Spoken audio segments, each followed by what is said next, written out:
কোম্পানিতে, বিভিন্ন চাকরিতে অবাধে পরকীয়া চলছে, নাউজুবিল্লাহ। নিজেকে গুনাহ থেকে মুক্ত রাখতে দ্বিতীয় বিয়ে করেছেন মাওলানা রফিকুল ইসলাম মাদানী।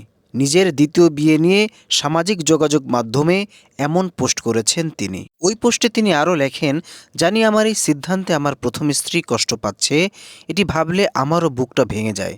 তবুও আমি বিশ্বাস করি এটি কোনো মানুষের বানানো নিয়ম নয়, এটি মহান রবের বিধান।